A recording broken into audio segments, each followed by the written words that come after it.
Bonjour à toutes et bonjour à tous, bienvenue sur ma chaîne Dominique Crypto. Comme tous les jours, on voit un petit peu, on fait le tour de notre écosystème, de la crypto-monnaie, de la DeFi et NFT, etc. On parle toujours de petites choses différentes comme ça. Allez, on commence. On essaye de faire ça assez rapidement. On a un ETH à 1768, hein, ça dépend les endroits où 1771, ça dépend les endroits où on regarde, et un BTC à 24 115. Donc tout va bien, tout va bien. On a le sourire, on a le sourire. Je sais pas si on a vraiment besoin d'avoir le sourire, parce que comme je dis dans le titre de ma vidéo, je pense que le marché est un peu aveugle, il est peut-être un peu sourd aussi, ou alors il a perdu la mémoire complètement, parce qu'on n'est pas dans une période, nous ne sommes pas dans une période qui est vraiment florissante quand même. Il y a quand même beaucoup de choses qui ne vont pas tellement bien. Donc en espérant que dans les heures à venir, là, quand le marché va se réveiller un petit peu, que d'un seul coup, boum, boum, boum, on n'aille pas un petit peu vers le sud.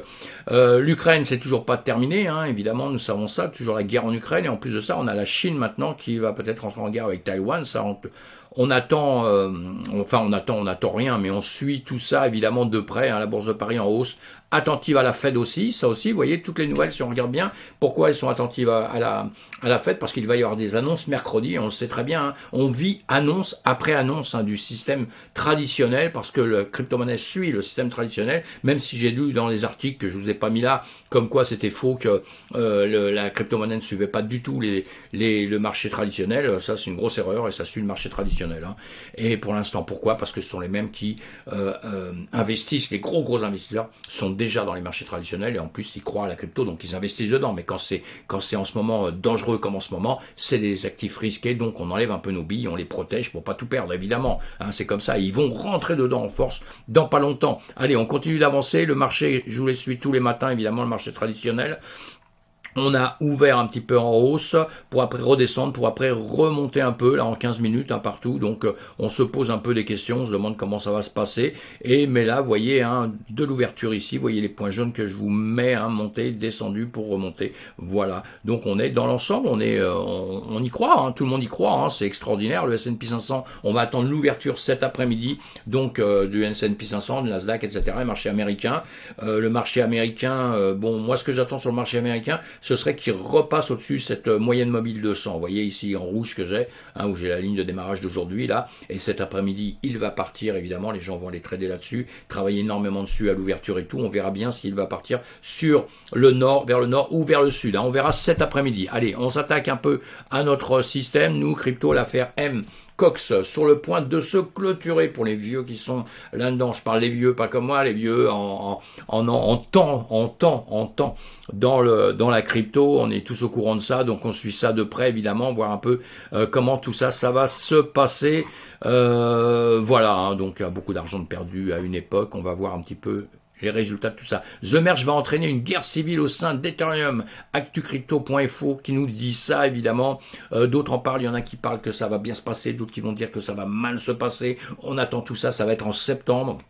Normalement, puisqu'à présent ça a été repoussé X fois, hein, ce merge. Donc Vitalik Buterin, lui, l'exode des validateurs vers Ethereum classique n'est pas un problème. L'exode des validateurs vers Ethereum classique, hein, n'est pas un problème. Allez, on voit Vitalik Buterin ce qu'il va dire. On parle de fork aussi, hein, qui risque de se passer justement sur notre Ethereum.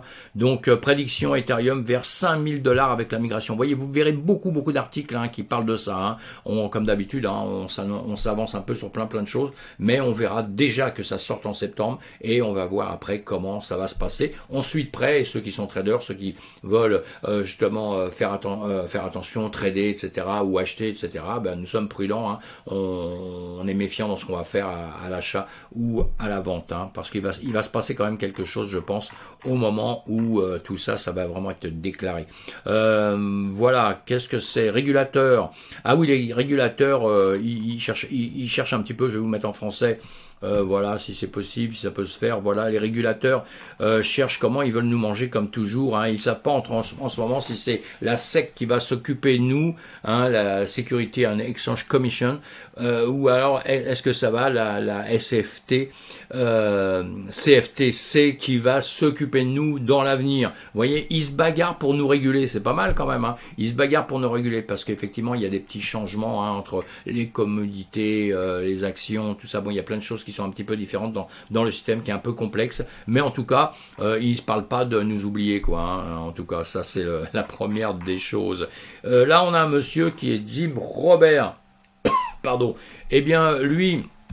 alors lui, il est un peu contre tout. Hein. Il n'aime pas la crypto. Il dit même que même le dollar va disparaître. Bon, il n'est pas prêt de disparaître. Il peut disparaître un jour. Ça va se faire du temps. Il va falloir digérer tout ça. Hein. Mais enfin, lui, en tout cas, il parle comme beaucoup de gros investisseurs. Certains parlent que, vous voyez, notons que de nombreuses actions chuteront de 90%. Et il avertit que les investisseurs perdraient beaucoup d'argent. Évidemment, ça, on a compris.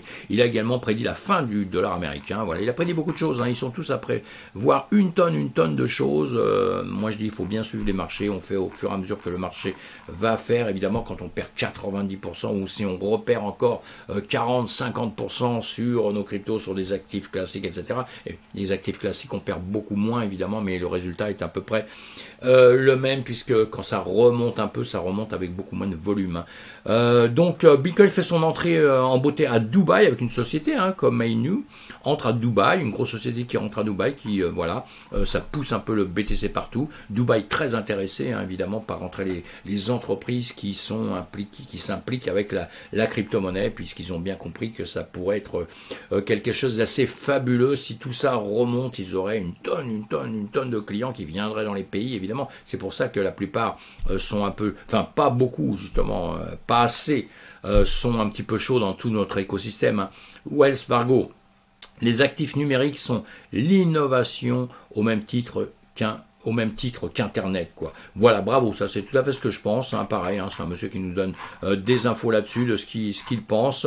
Voilà, il y en a quelques-uns comme ça qui sont pour, quelques-uns qui sont contre, hein. Bon, on va pas leur faire de la pub, hein, on s'en fout un petit peu, mais on sait que notre marché est comme ça, notre marché est vraiment divisé encore. Hein. L'ancien PDG de Google, Eric Schmidt, lui, commence à investir dans la crypto-monnaie. On trouve l'économie Web3 intéressante aussi, et il investit dans la crypto-monnaie. Bon signe, vous voyez, parce qu'ils ont compris qu'ils pouvaient commencer à acheter un petit peu au plus bas. Et Kevin O'Leary, lui nous vient d'acheter une trompette Bitcoin. La trompette Bitcoin, c'est quand vous achetez vraiment dans le creux. Hein, donc pareil, investisseur qui se dit tiens, quand même, on est quand même vraiment très bas. Il suffit de regarder les graphiques pour le comprendre. Hein. On est quand même très bas, donc peut-être il y a moyen de faire quelque chose. Et on sait très bien que les actifs risqués remontent avec des beaucoup plus gros pourcentages par la suite. Hein. Le directeur de la Banque centrale brésilienne fait l'éloge du Bitcoin. Voilà, des bonnes nouvelles tout ça. Hein. On survole tout ça très rapidement, mais c'est pour voir que tout n'est pas perdu, comme on dit. Shiba Inu déclare que Ryoshi est le créateur de la nouvelle pièce de Dejitaru, le Tsuka, la pièce Tsuka hein, que vous pouvez trouver donc sur tous les réseaux, sur les plateformes. Eh bien, il dit que c'est Ryoshi. Ryoshi, c'est l'inventeur hein, du Shiba Inu, donc voilà, du Shiba. Donc voilà, pourquoi pas. Hein, la communauté est en train de chercher le pourquoi du comment. Encore une crypto, il y a pas mal de cryptos qui naissent à longueur de temps. Ils veulent peut-être...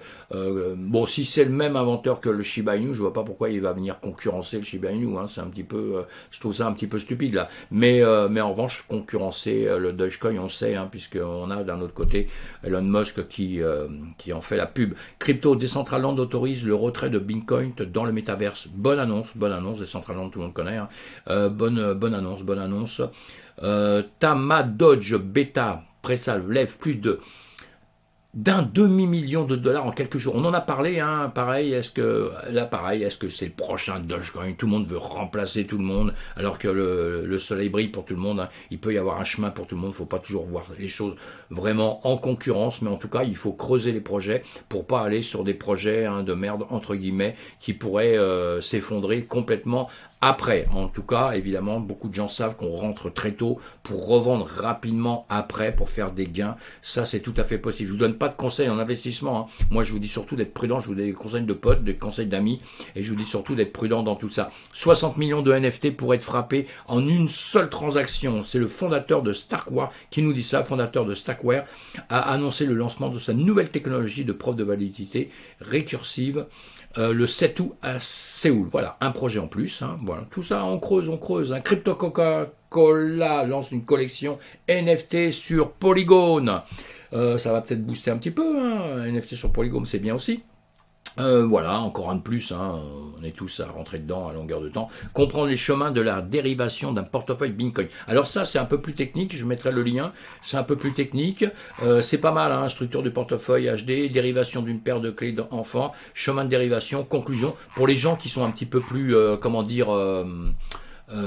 techniques beaucoup plus impliquées dans notre écosystème, c'est bien d'aller lire des articles comme ça, hein, les gens se cassent la tête à les faire, donc c'est pour qu'on aille les suivre. Le coinmarketcap.com, on a un Bitcoin à plus de 4%, Ethereum 5%, qu'est-ce qu'on en a plein, un BNB 4%, presque 5%, Polkadot presque 10%, le Avax 12%, voilà, c'est bon, voilà, on est un peu FOMO là, un petit peu peut-être, je sais pas, hein, 12% pour le Link, enfin ça va bien, ça va bien, ça va bien, tout va bien, comme je vous disais, tout va très bien, Madame la Marquise, mais attention, mes amis, attention. On profite de la hausse en tout cas, on peut travailler dessus, on peut trader, prendre des longues, tout ça, mais on met des stops hein, pour faire très très attention, pour pas aller perdre son capital quand ça va se retourner à un moment donné, un petit peu. Et quand on regarde, là on regarde sur le BTC USD, hein, vous voyez, avec les Shimoku, on est bien parti, hein, on a tout pété au-dessus, hein, donc c'est pas mal. Hein.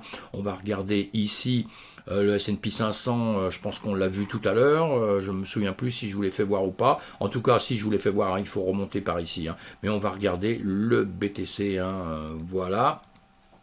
Le BTC, donc en train de monter, par ici, on avait vu ça avant, hein, on avait vu ça avant ici, qu'il allait sûrement... voilà, moi je souhaitais hein, que dans ces périodes qui remontent, qui viennent récupérer ici justement un gap qu'il y avait à récupérer, ben, il l'a fait maintenant, hein, jamais trop tard pour bien faire, il l'a fait ici, il est en train de monter ici, il faudra qu'il monte aussi évidemment ici parce qu'il peut venir récupérer ce haut ici, hein, il peut venir récupérer justement, ça fait qu'il aurait été cherché un peu plus haut que ici, il aurait tout dégommé pour après justement peut-être revenir en arrière. Hein. Bon, on verra bien, voilà mes amis, je vous refais une vidéo pour vous parler de toute façon, de vous parler de l'ETH et du Bitcoin avec Ishimoku, hein, voilà, donc abonnez-vous si vous désirez vous abonner à ma chaîne. Vous pouvez aussi, quand vous êtes abonné, vous voyez les vidéos qui arrivent, j'en publie quand même pas mal, donc comme ça vous êtes à chaque fois alarmé entre guillemets, hein, faut pas que ça vous alarme, hein, vous êtes alarmé entre guillemets. Et vous pouvez me faire des commentaires, ça me ferait vraiment plaisir. Vous êtes les bienvenus, est-ce que ça vous est utile ou pas mes vidéos? Dites-le moi, ça me ferait plaisir de le savoir. À bientôt.